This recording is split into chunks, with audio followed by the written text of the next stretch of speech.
partnership among literacy experts, university researchers, and technical assistance providers from these organizations under the direction of Boston University Wheelock College of Education and Human Development. Next slide, please. Here you see our mission, which is to increase access to and use of evidence-based approaches to screen, identify, and teach pre-K through grade 12 students with dyslexia and other literacy-related disabilities.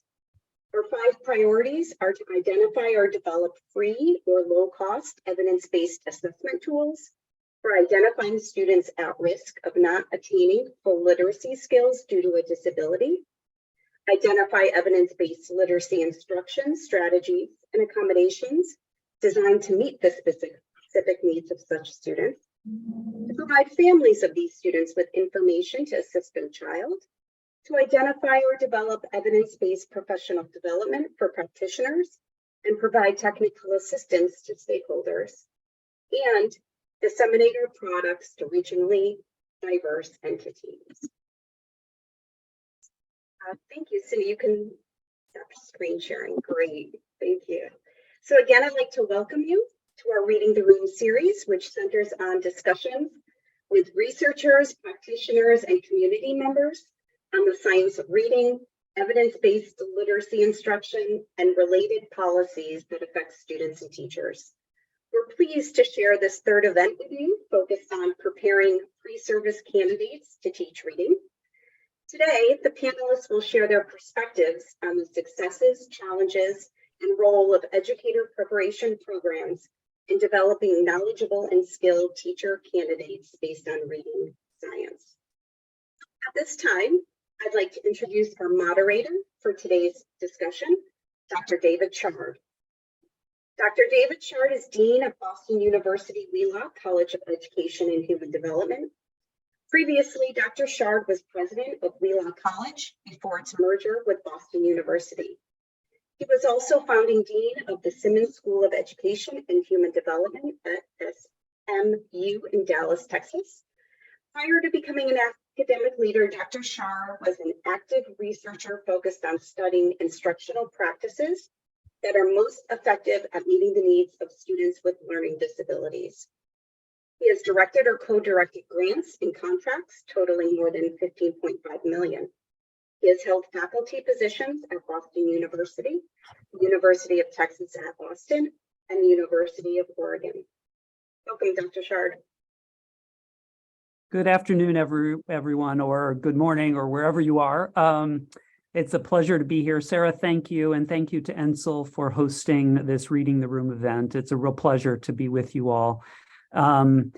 No doubt you all are paying close attention to the timeliness of this topic of teaching reading and of the preparation of teachers for reading, and it's why today's webinar is so important. It is getting plenty of attention in the popular media through podcasts and such. Also, we know that there are lots of policy changes happening state to state related to the treatment of children with dyslexia and other reading-related disorders.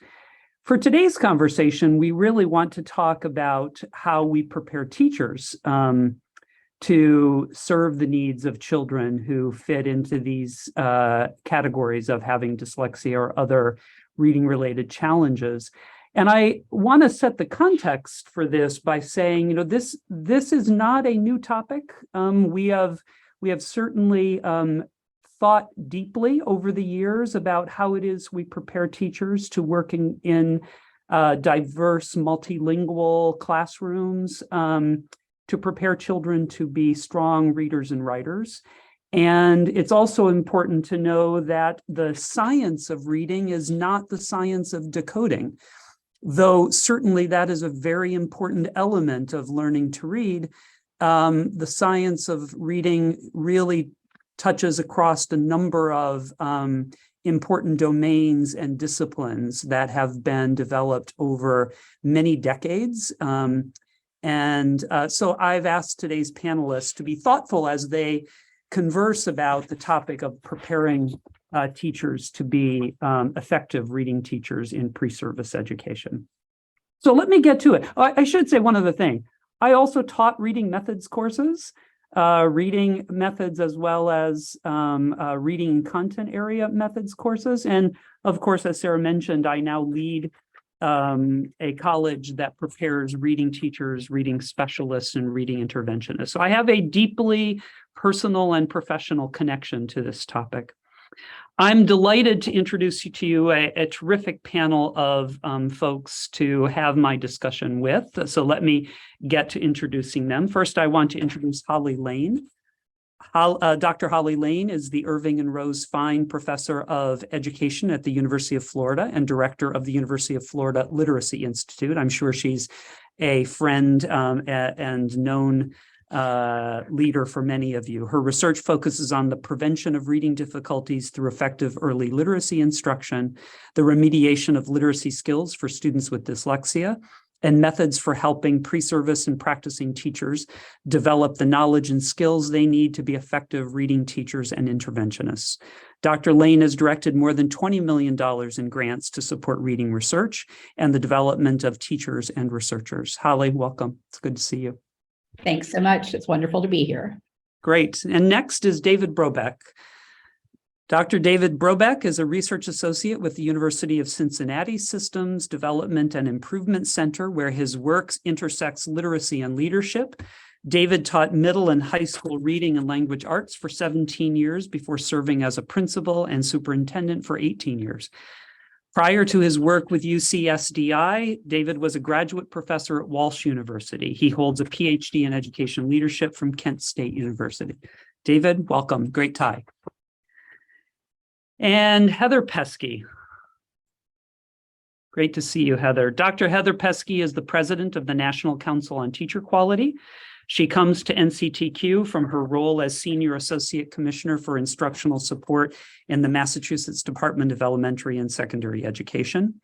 After having started her career as an elementary teacher in Baton Rouge, Louisiana, Dr. Peske served as a Director of Teacher Quality at the Education Trust and later as Vice President of Programs at Teach Plus. Dr. Peske earned her master's degree and doctorate in Administration, Planning, and Social Policy from the Harvard Graduate School of Education. Great to see you, Heather. So for the next 30 minutes or so, it's my delight to be able to ask questions of these three panelists about pre-service education and preparation of teachers in the science of reading. And then I will ask them to engage and jump in if I don't call on them immediately, so we can have this be conversational. And we'll reserve some time at the end for questions from the panel, or from the audience. So let's get started. First name's okay? Holly? Yep, thank you. Holly, why is focusing on the role of pre-service education and preparation of teachers so important when we talk about reading science? Well, that's really where it all starts, right? What's the purpose of teacher education if not to prepare teachers to do what is arguably the most important part of their job, teaching children how to read? We know from NAEP results and from lots of other sources of data that kids across this country are really not getting what they need. And we know that a lot of the reason for that is that their teachers didn't get the preparation that they needed. We certainly can't blame teachers if they were prepared in ineffective methods or inadequately prepared. We have a pretty dire nationwide teacher shortage right now, which also means that there are more teachers than ever who were alternatively certified. This makes it, I think, even more important that pre-service teacher preparation is really strong, but it also means that the professional development of practicing teachers is now more important than ever. I wonder if Heather or David have any follow-up to that, the importance of pre-service preparation in our thinking about this. Yeah, I mean, looking at it from two roles, both as a university professor, but back to my days in K-12, when we're hiring a new teacher, we understand there's going to be a transition time. The better prepared they are, the more likely they're going to be able to service the students in a good way. The other side to it is many districts, at least in Ohio, in our region now, are looking at the science of reading, and what we're doing at the preparation level doesn't always align. That was part of our motivation when I was at Walsh, and it continues to be for many of the universities as we see this transition continue to evolve. Heather, I want you to dig down into this a little more, because I know you at NCTQ have examined state teacher preparation policy, which of course the requirements of those policies focus on improvement around evidence-based reading practices. But what have you learned across the country? Well, first, I would say can you see me? Okay, good. Zoom just did something strange. It's nice to see you all. And it's great to have both folks from teacher prep as well as people from departments of education, which I think is kind of at the heart of your question, David. So we've learned a lot at NCTQ, the National Council on Teacher Quality, about where we are in terms of state teacher prep policy requirements. And there's a lot more work to be done.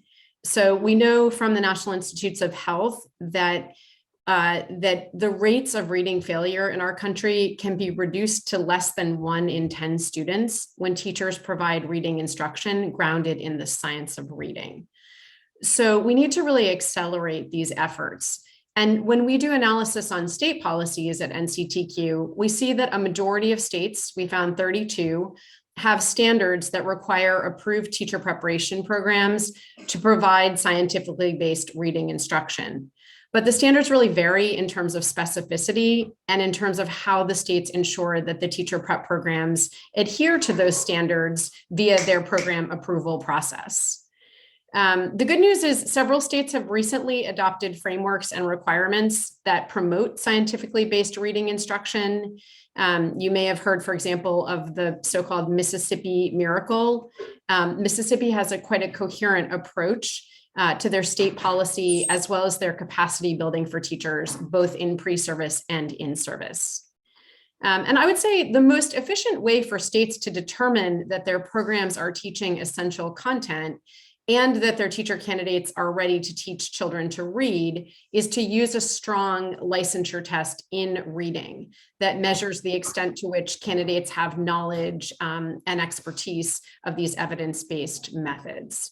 And there's, again, variation across states in terms of the implementation of strong reading licensure tests.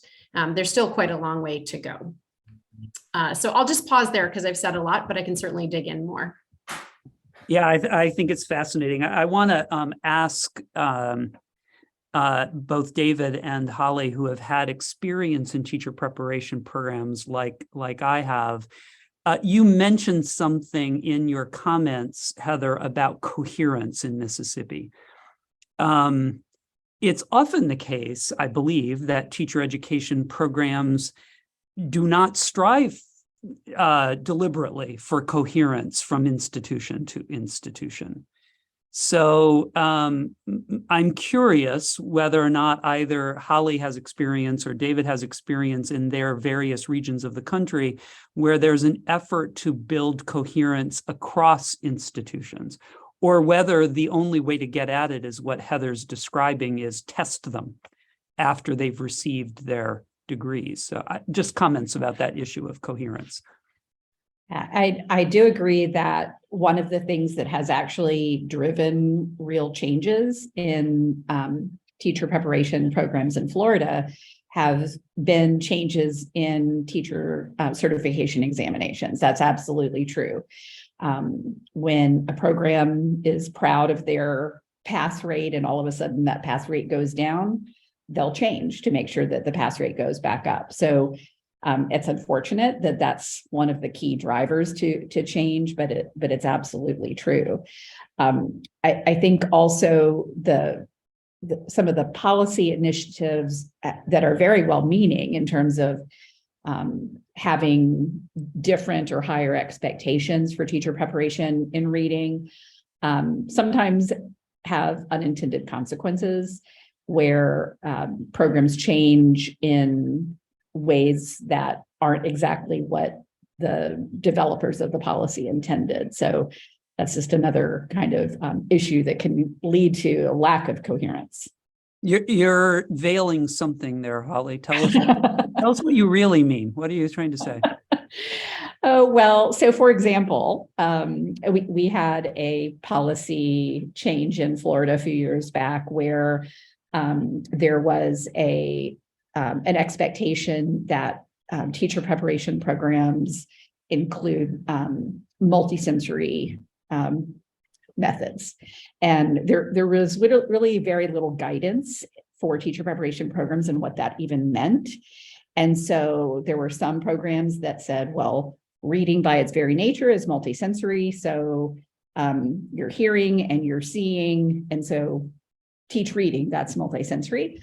Others took it to another extreme, which meant we had to be hopping and skywriting and writing in sand to be multisensory.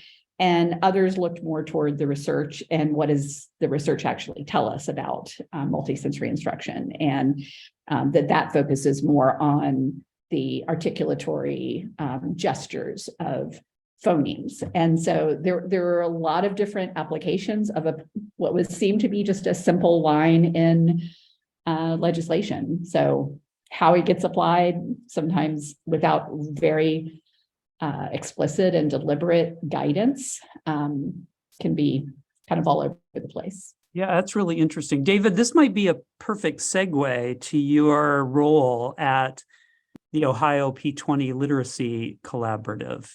What do you do? What is the collaborative and what do you do? And are you in some ways a bridge from policy to practice? Yes and yes. So had you not asked the question, I was going to go there.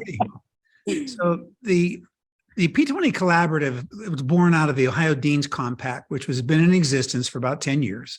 The compact brought together leaders throughout the state from both the P12 sector and higher ed. The P20 Collaborative is a community of practice.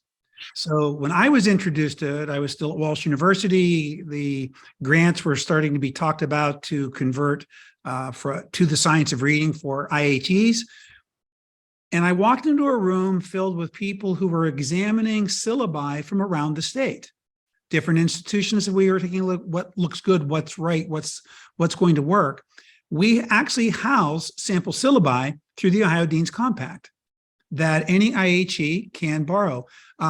Holly's here, and they have the Fly Center at Florida, and they provide free resources that we have tapped into. We make it available so that people can have access to it. When I got a call at Walsh from another IHE, in this case, Youngstown State University, that Youngstown City wanted them to do more with the science of reading, we shared what we had. If they wanted something, we gave it to them. We are encouraging different IHEs to work with each other. We provide small grants through the Ohio Dean's Compact and the P20 Collaborative that the expectation is you share product and bring it back. And we have seen institutions, and now I've gotten to know professors at our Research Ones to some of the smallest colleges in Ohio. And it's that collaboration. And I mean, I go back to the vision that Johanna Ward had, and Deb Telfer and Melissa Weber-Mayer, and different leadership roles in Ohio. And then Krista Maxson came in from ODHE, and they're working together because we have a need for all of our students.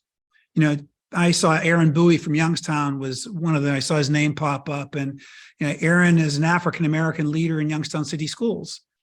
We think kids in Youngstown should be able to read just as well as the kids in the wealthy suburbs. And we think we can make it happen through this work. So in some ways, the work you're doing, and thank you for describing it, can guard against some of what Holly was describing, can be misinterpretations of policy or variations that may not actually align with evidence. And it doesn't mean we don't have our own controversies in Ohio. We have a state book on the Ohio Plan to Raise Literacy Achievement, and then we had controversy around our dyslexia guidebook. That what do we do to have to deal with students that who are identified with reading problems? So not everyone is on board. And there are some folks that are tied to lifetimes of research that don't think that this is something they want to do. Yeah. Interesting. So let's talk about the programs themselves for a minute. And I'd really love to hear, Holly, you give us some, try to tell us what would a effective teacher preparation program include.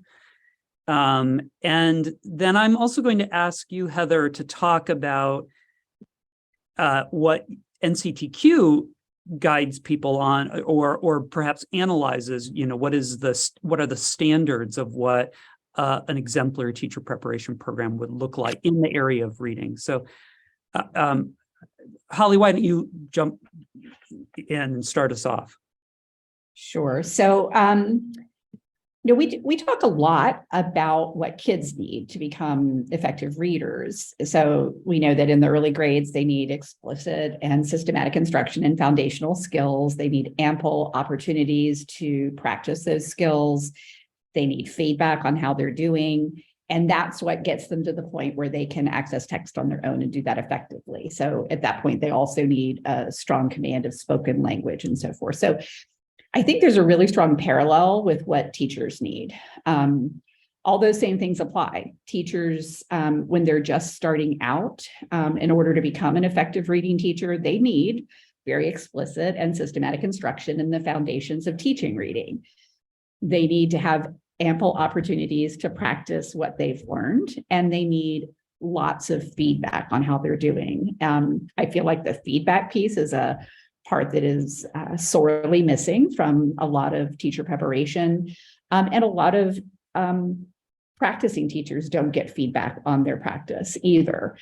But laying that strong foundation, I think, requires a lot of explicit instruction in the basics of reading. And one of the things that I find a little bit problematic also is that the way that reading is presented, both in pre-service preparation and in professional development for practicing teachers, is often characterized by what kind of came out of the National Reading Panel as the 5 pillars, or the Fab 5, components of reading.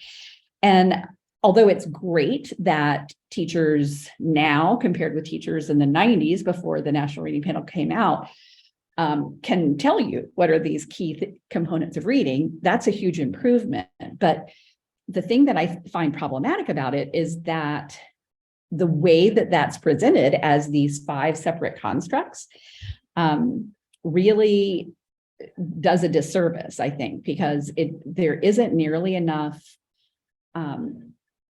explanation of how these things are connected. And so, I'll hear teachers talking about phonemic awareness as if that's over here somewhere separate from phonics, because those are 2 different pillars in the big picture, or somehow that we don't teach phonics in order to get kids to the point where they can comprehend text, that those aren't connected. So having, I think, a conceptual framework that doesn't address these as separate constructs, but puts comprehension at the center of it all, and really helps teachers understand how everything they do should serve the ultimate purpose of getting kids to be able to read and comprehend text independently, is really important.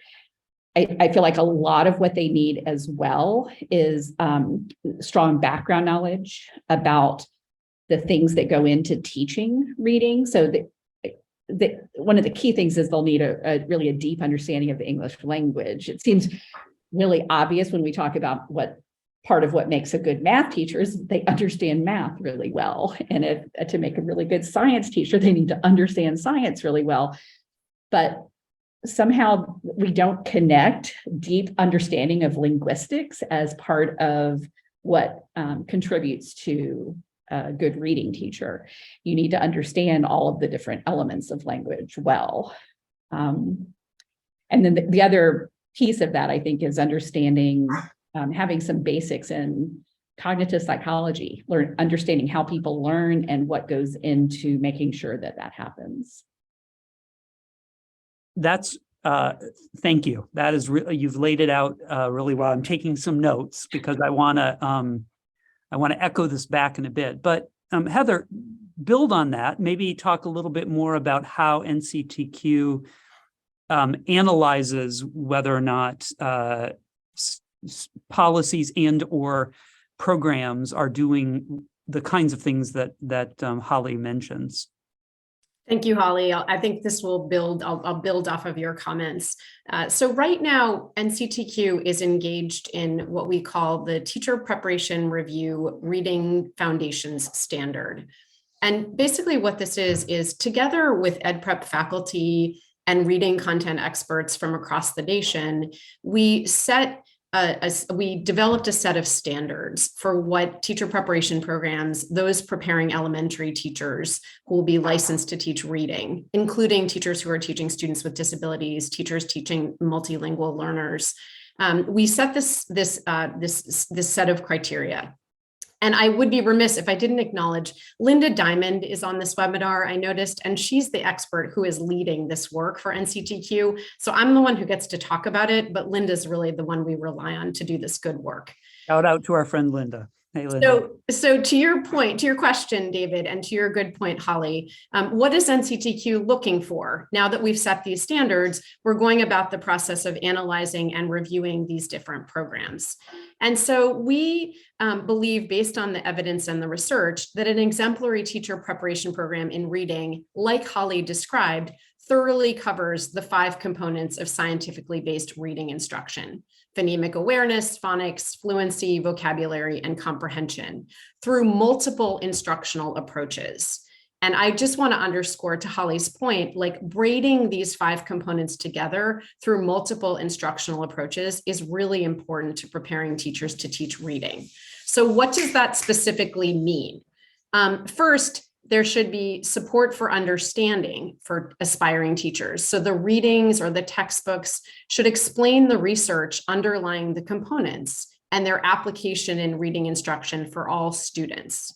So these strong materials can serve as a resource for teachers, not only during their teacher preparation programs, but also once they're in the classroom. The in-class time instruction in the program should be reserved for these components and their use in reading instruction, including student assessment and how you conduct student assessment to determine where kids are. We also look at what we call objective measures of knowledge. So this includes things like quizzes, tests, exams, written assignments that are given to pre-service teachers that address the components and or their use in reading instruction.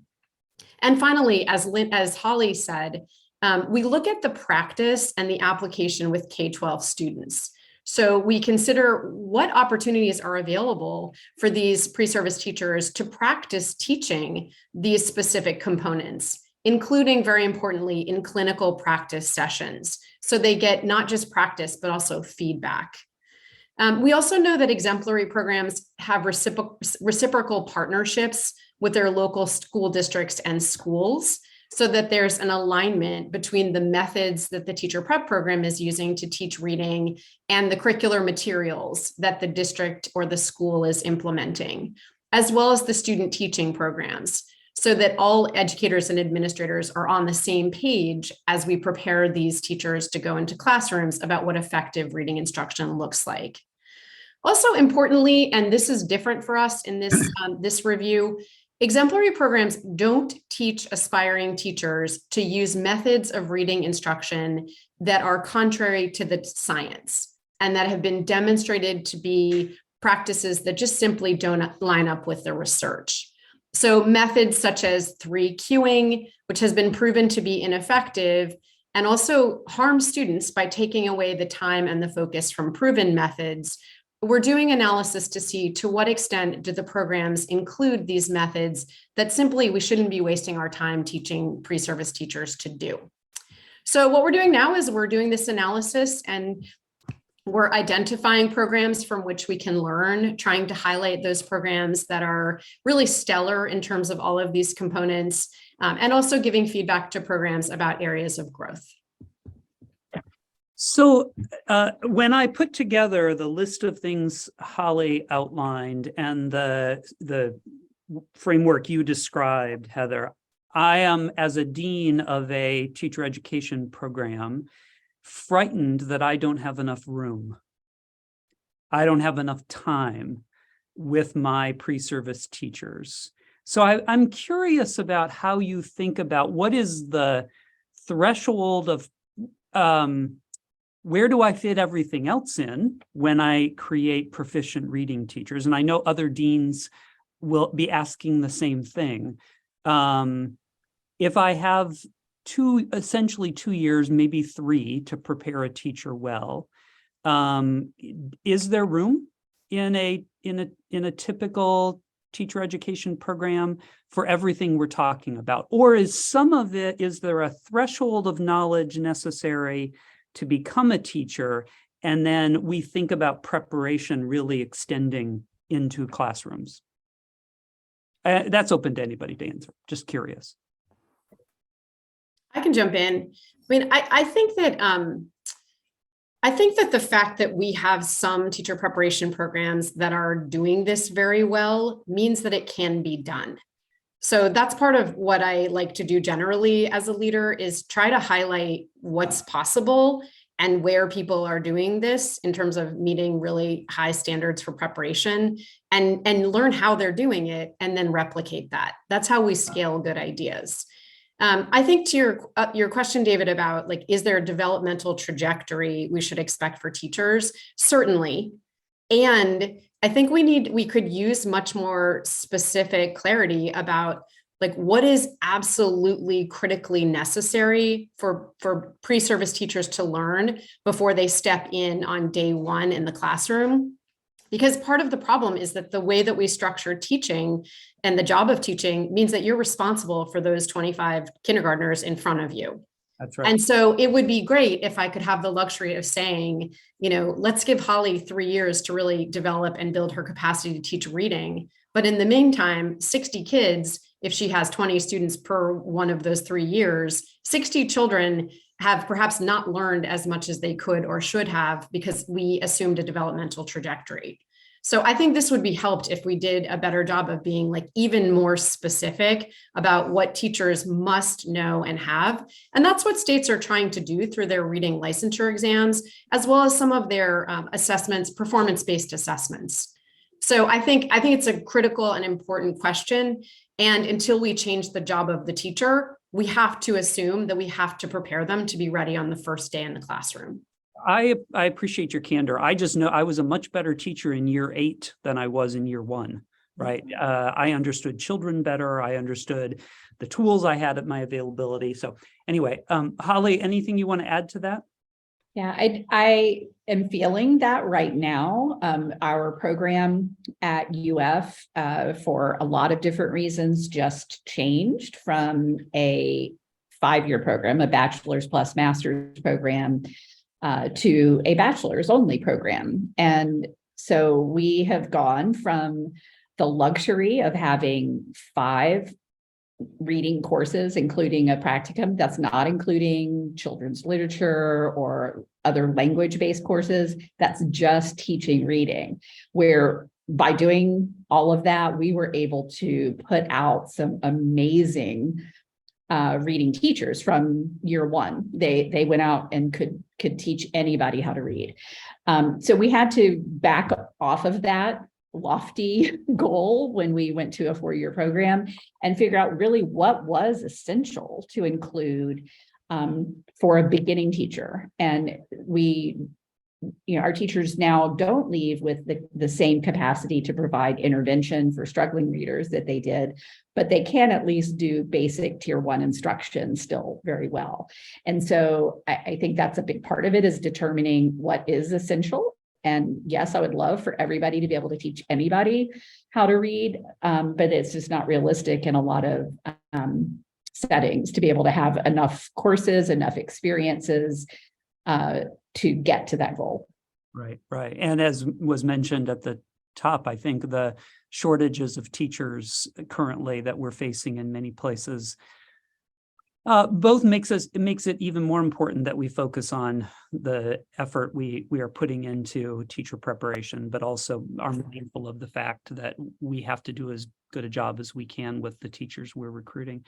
David, I want to ask you to talk about this very issue? Like, what is it that as programs are thinking about their preparation of teachers to teach reading, what kinds of needs do they have? What sort of design, how do they redesign their program to be more effective? What are some things you've witnessed, challenges that they've faced, and what does the Ohio P20 collaborative do to help them?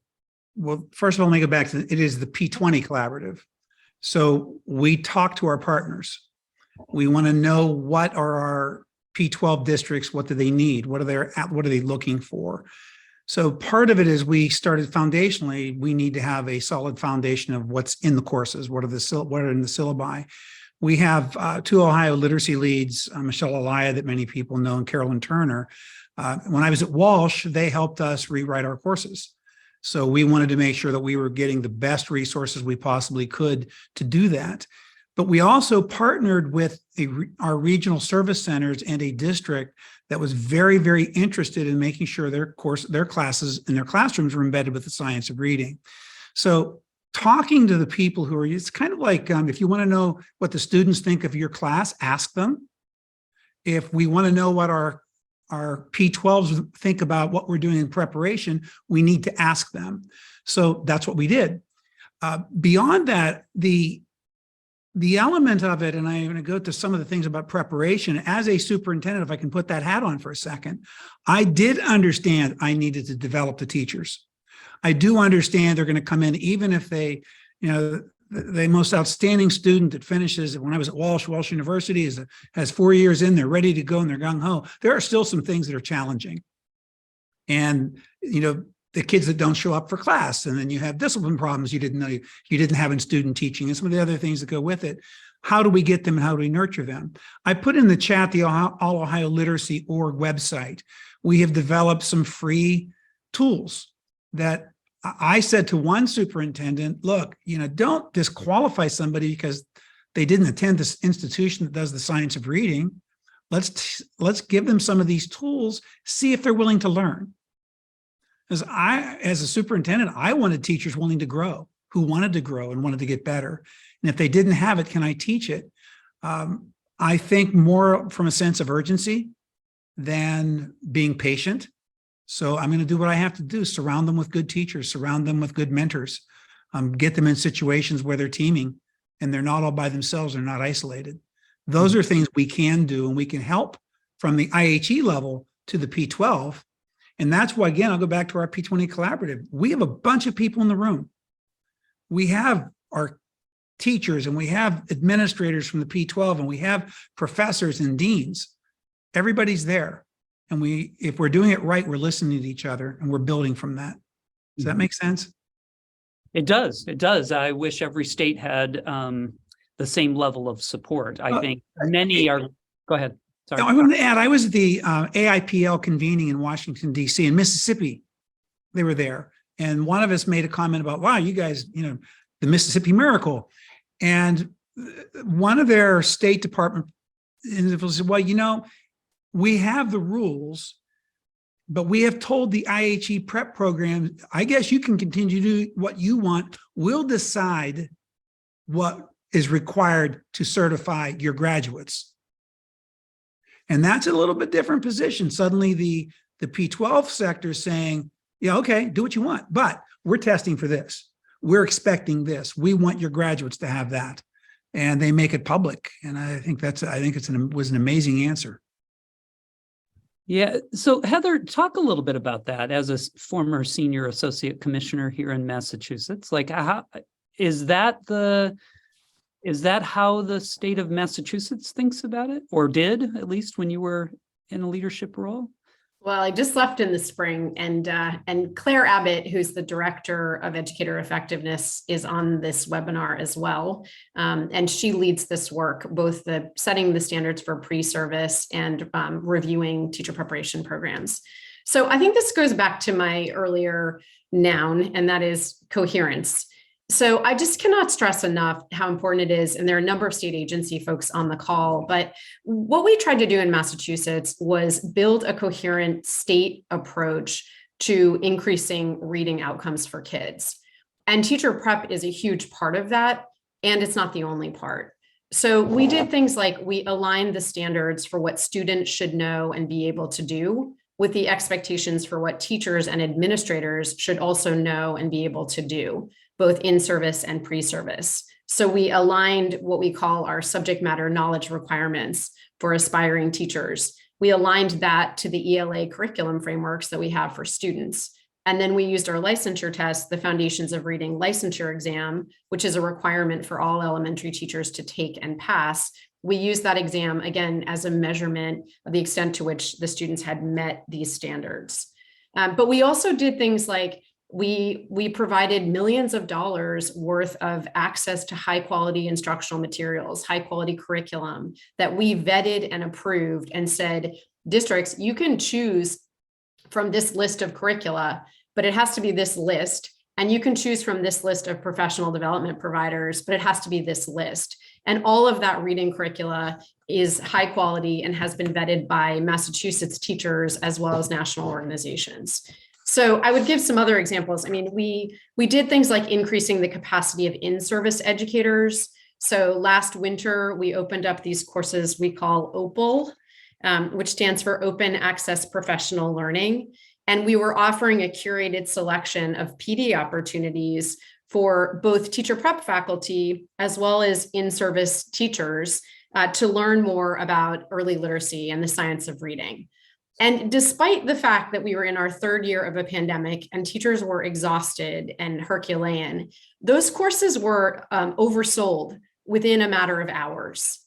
And so there's just like such an appetite for this. In addition, the department offered grants to districts to be able to revise their MTSS systems. We also collected and published data on curriculum use to try to promote change. And then we told stories where we tried to highlight improvements and build a culture of learning and growing. Again, as a state department, that doesn't cost you anything to serve in this convener role and to really give praise and well-earned narrative around places that we're doing interesting things. So those are just a few of the examples, but I would just say, like, to the state departments in the room, in the Zoom, you just have a lot of possibility and power to leverage to bring coherence, and in so doing to improve reading outcomes in your states. Yeah, and I would add, I think there are a lot of academic leaders who are eager to be part of that. So, like, speaking for myself only, but we really do want our organizations to be preparing teachers to be as effective as possible. There are a few questions in the Q&A I want to ask maybe you to respond to. One is the issue of, I think kind of gets both to the question about ineffective methods or doing the wrong thing, as you mentioned earlier, Heather, and making sure that that doesn't happen in our preparation programs, and also academic freedom versus evidence. And Holly, has this come up at Florida? If you're allowed to, you feel comfortable talking about it? Sure. I mean, I'm very fortunate that I'm at an institution where pretty much all of the people who teach reading are on the same page, and we don't have the conflicts that you see at a lot of institutions. So I recognize that this is kind of a unicorn in that regard, but I do think it's an important issue. There are, faculty who have done things the same way for years who feel like what they're doing is the right thing, whether the evidence supports that or not. And breaking through those walls is a really tough thing. It hasn't always been this way here. We have had the same kind of conflicts where people had very different ideas of people who are no longer here, thank goodness. But I think that that's an important issue is having people feel like they are able to design their coursework in the way that they want to do that, but there also needs to be that standard of expectation that who you're turning out in terms of the professionals that are going into the field can do the things that they're expected to do. Mm-hmm. There's always tension there. Yeah, I would just add to that because like academic freedom. I mean, I'm not an academic. I've never been one. And I don't think academic freedom should mean that you don't teach aspiring teachers how to teach kids to read. Like you look at the NAEP data, like 2/3 of our kids in 4th grade aren't reading proficiently. And that just begs the question, to Holly's point, of like, what's your evidence that what you're doing is actually working in preparing teachers to teach kids to read? And if you can't bring that evidence, then you shouldn't be doing what you're doing, regardless of academic freedom. And that's where the state has the capacity. The state reviews programs in order for them to be able to license candidates. And licensure is not about academic freedom. And so that is where states, to Holly's earlier point, really need to press on the outcome data available about candidates and ask good questions of preparation programs, particularly if the outcome data does not look good. Yeah, and I wholeheartedly agree with what Heather's just saying. The idea that every program, if it is linked at all to state licensure certification, has standards that the graduates must meet. And really where the academic freedom should come in is how you get them to meet those standards, not whether you get them to meet those standards, and that they need to be able to do the things that they're supposed to be able to do. And, you know, if you choose a different textbook than me, that's fine. But if you choose different class activities, that's fine. But we need to have outcomes that meet the standards. I do wonder about other disciplines. And so, for example, like what's the conversation about academic freedom in a medical school? Because I don't imagine that you just get to invent methods of operating on a heart and teach your students however you think hearts should be operated on. I mean, I don't want to extend the metaphor too far because I don't actually know what I'm talking about, but I think it's an important question. Like, what does the science say? How do we learn what the science is? And then how do we teach around that? And which areas should we have the freedom to figure out how we want to teach? And where do we really need to be clear? This is the content that needs to be taught. And I think part of the problem there lies with, we know a lot about teaching reading, and we know a lot less about teaching teachers and how to teach teachers to do the things that we want them to do. The evidence just is not nearly as robust nor as comprehensive. No, in fact, it's very limited. Very, right. Early on, I learned from my father an important lesson: stop doing things that don't work. That you can improve whatever you're doing if you simply don't do the things that don't, stop doing the things that don't work.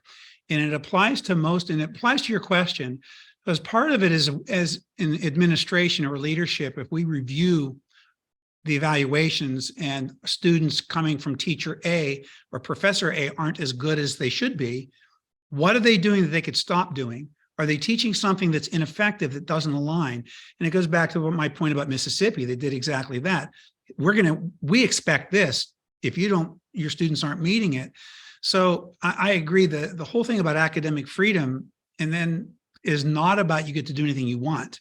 The other side to it is, I don't know what every university does, but I think deans have the right of assignment. And if students are not getting an adequate reading instruction, then you need to find somebody who can teach those courses and help them do that. But it shouldn't be a pushback, but it is. But I'll bring it back on this one. Columbus City is the largest school district in the state of Ohio. Their students weren't achieving to where they wanted. They got a $5 million grant to bring the science of reading in and to retrain their teachers and administrators. At the Ohio Deans Compact UCSDI, we're working right now on a module. We're going to test it in the spring that will teach principals how to support literacy instruction. We believe the leadership role is critical to support the teachers. So, and again, new teachers or experienced teachers, we're making the transition. And these are things that we're learning from other states and we're sharing. And again, the U-Fly, what a cool place that is at Florida. Yeah, first, when I heard about it, I thought it was bats, but it's not. It's all about reading. Clearly, there are a lot of resources available, and I think NCIL is one source of those resources, and also sends people to other resources for additional support. We're nearing the end. May I comment on Linda Diamond's piece? Can I give her an example?